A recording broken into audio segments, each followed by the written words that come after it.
Mapagpalang araw mga kaparehas, sarito po tayo sa Barangay Santa Cruz 5, City of San Jose del Monte, Bulacan. Ako sa makapanaya po natin ngayon ang mabait na lingkod po ng barangay. Naglilingkod, nagsiservisyo, nagmamalasakit, gumagawa at gagawa pa ng maraming kabutihan sa kanya nasasakupan dito po sa Barangay Santa Cruz 5, City of San Jose del Monte, Bulacan. Si ginagalang po ng barangay, Kapitan Marcelino Mars Abeng. Kap, kumusta na po kayo? Okay lang po. Alright, Kap, sa inyong muling pagbabalik, kumusta na po ba sa ngayon ang Barangay Santa Cruz 5? Okay. So, pagkakaiba before at ngayon, medyo visible ang mga tanong natin sa prison order. Yan po ang pinilit natin gawin kasi po, nung time nung hindi ko pa sa administration, Opo. palagi po may nawawalan ng mga motor. Single na motor, sa loob ng isang buwan, nakakatatlo, mga nakawan. Nagiging ibig sabihin, madalas. So, kaya nung tayo na po, gumawa tayo ng pamamaraan. So, yung pamamaraan na yan, ginawa natin visible ang mga tanod natin, maging maliwanag ang ating paligid, na dating maliwanag naman. Ginawa natin, nagkagkag pa tayo ng mga ilaw, mga solar light. Tapos yung mga boundaries natin, ginawa natin yung sa gayon, para yung mga krimen o hindi magandang gawain, hindi na sila makakapasok para labas. So, isa pa, pinakamagandang ginawa natin, sa panunungkulan ko ngayon, sa loob pa naman ng Mag-iisang taon po. Opo. Tayo po ay nag-purchase ng CCTV. Na napakalaking bagay po. Ang dami na pong natulungan ng CCTV. Wow, okay. Yung mga nakawan, krimen, banggaan, kahit ibang lugar po, dito na nagpupunta sa barangay namin para mag-review. Ang dami na po tayong naayos, nag-settle na problema, at nalaman natin kung sino may kasalanan. And dahil sa CCTV. Alright. Okay, Kap, regarding for the peace and order, so matatawag po natin na peaceful po ang Barangay Santa Cruz 5? Hindi ko po sinasabi 100%. Pero tinitiyak ko po, nagkakahinigan po ang barangay natin, Santa Cruz 5. Problema lang, tulad ng sinabi ko, may mga chismis, hindi nawawala naman po sa isang barangay. Minimal lang talaga yan, Kap.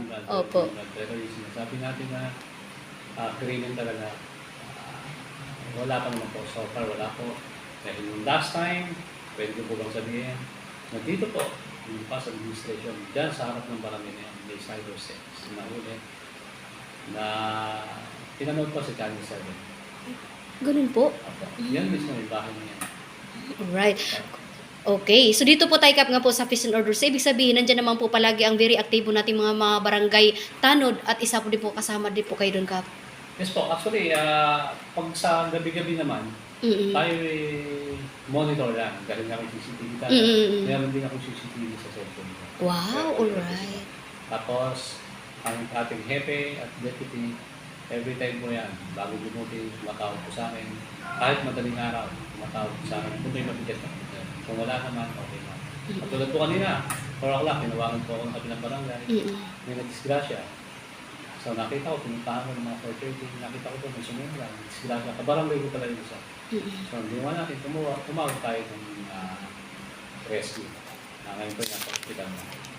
Alright, okay. Sa talagang very aktibo po kayo, Kap. At hindi lang po kasama po ang ating mga tanod sa peace and order, talagang aktibong pagsiservisyo sa ating nasasakupan na barangay. Yes po.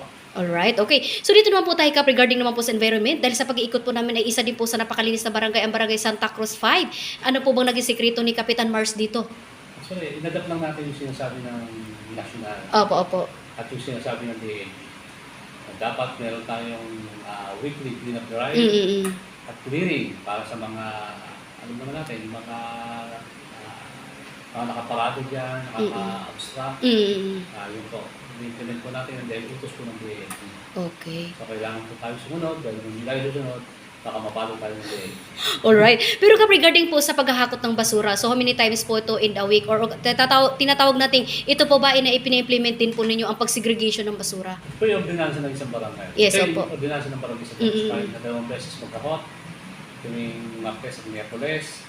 Ang Martes natin ay hindi nabubulok, ang Miyerkules natin ay nabubulok. Pagdating ng Webes, sinahakot naman po siya ng Lionel. Na kung saan yung tinatapon naman ng Lionel sa part ng meron silang landfill. Opo. Pinaghahakutan naman po sa barangay yung MRF. Material Recovery Facility.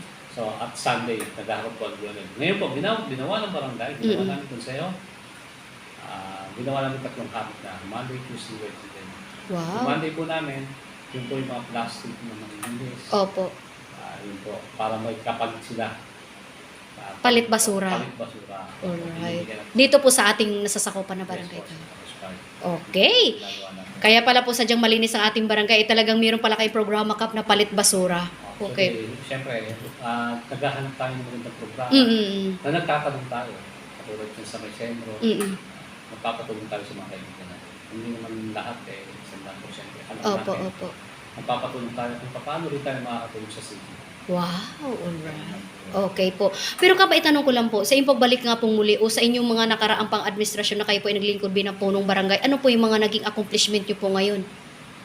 Before, Oo, ngayon, yes, opo. ito, nakikita natin covered court. Opo, opo, opo. Yung panahon na yan, wala po yung covered court, Mm-mm. yung purpose. Sa panahon ng yan, ginawa po yan. Okay. Ito pong tinatayuan natin, dati pong daycare, ngayon wala po tayo, ginawa po ng bagong barangay. Bagong barangay. Number 1 na ginawa ko po dyan, hinanap ko po yung deed of donation. Ginawa ko po yung deed of donation na yan sa panahon ng nakaraang administration pa Opo. ng ibang mayor. Kaya po, ganoon na lang ang ating mayor noon na magkaroon tayo ng Covered court. covered court. Yan po pala galing sa ating dating congressman Mm-mm. na ngayon ay mayor na. Mm. Jaco Lopez. Kasi kung wala pong deed of donation, hindi po may isasakatuparan ang request. Tama po kayo. Alright. Okay, so bukod pa po dyan, ano pa po? Meron din po tayo multipurpose sa kabilang Mm-mm. sa kabila. Mm-mm. Yung mga street light, Opo, malalaki. opo. Galing din po isang pa sa administration. Panahon na. Diba ba, Mayor? Mm-mm. Yung mga repropping po natin. Kaya madami po tayo. Kasi po, ang boundary ng Barangay Santa Cruz 5 ay nasasakupan ng Barangay Santa Cruz 10, Santa Cruz Opo. 4. Kami po yung pinakamalaki big. Mm-mm. Na alam naman natin na yung number 1 problema pagdating ng Tagulang. So, nanghingi tayo kay Governor Alvarado ng panahon na yun. Mm-mm. Kay Governor Silubuyan, nanghingi po tayo. Hindi po kaya ng budget ng barangay ang paggawain ng traffic. Opo. Yan po yung mga nagawa natin, yung mga open canal, yung mga canal with cover, lahat po yan. Ngayon yung beautification po, inumpisa na po natin yung propaganda para maging kaaya-aya ng mga barangay sa Cruz. Yes, at nakikita nga po namin yan, Kap. Ayun po. Alright, okay. Pero kung para sa inyo, Kap, ito pong kasalukuyan ngayon. So, ano na po yung naging accomplishment nyo sa ngayon? Ano po, naglagay po ako ng CCTV. Opo. Kasi nung time ko nung 2010 hanggang 2018, meron ako CCTV. Eh, nung pagbalik ko, nawala na po sa CCTV. Kaya po ginawa ng unito, yung po pinag-taste natin, pinag-sessionan, pag-usapan. At kasama dyan ng mga NGOs, ng teachers. Kaya po, sumang-ayon naman sila. Okay naman, CCTV, may mga nagagamit. Ganun din po itong itong mga gate natin sa boundaries. Nakakalisting ko ng mga tumas-pasok na komunidad. So ngayon po, meron na reversing siya. Hindi ko sinasabing zero. Opo. Tapos yung street light natin, solar light, ang ginagawa natin, para na sabihin nga, yung budget natin sa barangay, na pambayad natin sa ilaw, medyo makatipid tayo. Opo. Magawa natin sa proyekto. Wow. Sa ibang Alright. Pero kung para sa inyo, Kap, ano pa po ang inyong mga magandang pangarap pa sa pag-unlad pa lalo na inyong nasasakupan at dahil nakikita po natin ang laki na po ng pag-unlad at pagbabago ng inyong nasasakop ng barangay Santa Cruz 5 sa pangunguna po ninyo? Ay, salamat po kung nakita. Mm. Kasi ayoko pong magsalita na sa akin ang galing. Mm. Yes, opo. Mas maganda nga po yung sa ibang tao. Sila mismo ang nagsasabi. ng pagbabago. Kasi sa akin po kasi unang-una, yung ako. Iba po ako mag-approach sa mga tao. Kung sino po ako noong hanggang ngayon, si Mars pa rin. Hindi na babago. Ayan. Pero ano po ang inyong karagdagang priority, Kap, dito sa barangay natin? Ano po? Ako ang target ko, magkaroon po ako ng service ng barangay. Opo. Ngayon, ang barangay po natin, nakita nyo ngayon sila ng tapon. Opo. Kaya ang iniwan ko, bagong-bago pa. May aircon pa. Yung pagbalik ko po, kaya na siya. Sila. Na kailangan ko po gusto ko pong kumuha pa ng another patrol car, service para po barangay. Tapos pangalawa, ang gusto po natin, kung karoon na solar panel itong barangay natin, para sa rin niya, yung kuryente, magas na. Opo. Tapos yan, yung ating covered court, magkaroon ng free wifi. Para yung Wow. mga kabataan din naman. Yan po, yung pass din, administration, pag may naglalaro ng basketball yan, may bayad po ang ilaw. Volleyball lahat may bayad. Nung umupo po ako, wala pong ginagawa. Zumba, basketball, volleyball, wala po. Unless nagagawin nilang tawag dito mga event. Opo, event. Yan, pag yan. Kung may mga event, ginawan ko namin ang ordinansa na Mm. magbabayad naman sila with OR. Ah, Yan po ang alright. ginagawa ko ngayon. Mm. Kasi nga po sa transparency, kailangan ko with OR pa natin. Mm. Lahat ng kalakip ng mga sertifikasyon, clearances, kailangan po may kalakip na OR. At ito po, ginawa ko sa mga senior citizen natin, Mm. wala po silang pinapayaran na kahit anong certification, clearances, pati po cellula. Yung cellula po, wala rin po pinapayaran. Ganun Yan po? po ang ginawa ko. Mm. Sa mga senior citizen po. PWD, may discounted po. At so, yan. Wow, alright, okay. Pero kung para sa inyo, Kap, yung po sa nabanggit nyo kanina, sa mga adikain at mga pangarapan ninyo, sa priority nyo po sa barangay, sa nabanggit nyo kayo na ang harap ng barangay ay gawin nyo pong mini park. Yes po, magkano po tayo dyan. Yan po ay hindi galing sa budget ng barangay. Yan po ay hinihingi lang natin sa mga pribado at politiko. Dahil Alright. pagdating sa labor, ang sariling bulsa naman ng Mm. lingkod ang gagastos ko. Oh. Materials, yun po. Oh. Lahat po ng pagpapaganda, lahat, ako po yung ingitero tao. Totoo po yan. Naiingit ako pag may nakikita ako ng isang maganda. Yan po yung aking pinutulong. Opo, opo. Siyempre, mahirap pag-isip. Mm-mm. So, Tama po. Lahat naman tayo, pag nakita natin na maganda tayo, Mm-mm. hindi natin pinutulong. Opo. Yun po ang ginagawa. Alright, okay. So, Kap, kung nanonood po ngayon ang ating minamahal na mga kabarangay sa kababayan natin dito sa Barangay Santa Cruz 5, ano po ang inyong panawagan para sa kanila? Ayun, sa mga pagpalang umaga sa ating mga kabarangay. Opo. Salamat po sa paniniwala nyo. Mm-mm. May balik nyo ako muli sa ating maging isang punong barangay. Maasa po kayo. Langit pinigod ay walang pagbabago, hindi magbabago. Kung ano ang pangangailangan, andito ang barangay, handang ibigay sa inyo pagkaya-kaya ng barangay natin. Lalo-lalo ng lingkod. At sana magkaisa po tayo. Lalo-lalo na sa problema sa basura. Sa ating mamamayan, sana sa loob pa lang ng ating bahay, segregate na po natin ang mga basura. At sa gayon, pagdating po ng ating mga bayuman, pag-pick up, huwag na po kayong magtampong bakit hindi kinuha ang inyong basura. Sinabi ko naman po sa inyo. Pag salot-salot, sama-sama ang basura, hindi po natin tuloy. Hanggat hindi po kayo natututo, may segregate. Ito po hindi lang para sa akin, para sa inyo magiging apo, anak. Tama. Nakikita naman po natin ang problema sa Pilipinas, Mm-mm. konting ulan, baha. After ng baha, makikita niyo puro basura. Sa kagagawan po natin yan. Opo. Kaya sana po, mga kabarangay ko, yan lang po. Ang hinihiling ko sa inyo. Sa loob pa lang ng bahay, segregayan natin ng basura. At yung may mga aso, kaya po, di ba sinabi ko naman sa inyo, tali niyo yung aso niyo. Ngayon, kung wala kayong pantali, bumili ako. Pumunta lang po kayo dito. Ito po, ipapakita ko yung mga kadelang ipinili ko. Ayan. Ayun nga po, dami Mga po. kadela. Oo.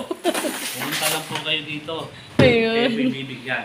Wow, libreng tali ng Libreng aso. tali po yan. O yung may-ari ng aso. Ay, pag hindi po yun po. Kasi ako may aso po ako mga anak. Opo, opo. So dapat tayo lahat magtulong-tulong para sa kagaganda, kakatahimik na ating bayan. Kung may nakikita ng ating barangay, kung may nakikita kayo hindi maganda sa ating barangay, alam niyo naman ang number ko, nakadikit lang sa gate niya, tawagan niyo, action po tayo. Alright. Kap, ano naman po yung mensahe sa inyong mga masisipag na mga barangay worker? At Ay. isama mo na po dito, Kap, ang inyong mga kagawad. Opo. Siyempre, ayan ang treasurer natin, secretary, clerk, BRK, at hindi po sila 24/7. Siyempre, alam naman natin ang office hour Oh, opo, yes. is 8 to 5. Ang 24/7 na sinasabi natin itong barangay ay bukas dahil sa ating mga tanong. Opo. 24/7 po yan. Sabado at Linggo, on-call po, pwede po sila. Kukuha po kayo ng mga clearances, kung kailangan. Tatawagan lang po sila. Wala po problema. Sa mga kagawad naman na kasama ko, ang mga kagawad, alam ko naman maganda rin ang hangarin nyo sa barangay natin. Sa panahon ngayon, magpulong-pulong tayo, magkaisa tayo para sa ikagaganda ng barangay natin. Saka na tayo maglaban-laban pagdating ng barangay election. Alright. Muli po, 2007, ang GoMars hanggang ngayon ay bumuo. Mamamaya aktibo sa responsabong serbisyo. GoMars. Wow, alright. Okay, so yun po ang pinakamagandang mensahe ng ating butihing likod po ng barangay dito po sa Barangay Santa Cruz 5. City of San Jose del Monte, Bulacan. Magandang araw po mga kaparehas. Lay Castro po ng Parehas News. Ingat-ingat po Kap and your family. God bless us all. Mabuhay ka, Kap Mars, hanggat gusto mo. Maraming salamat po.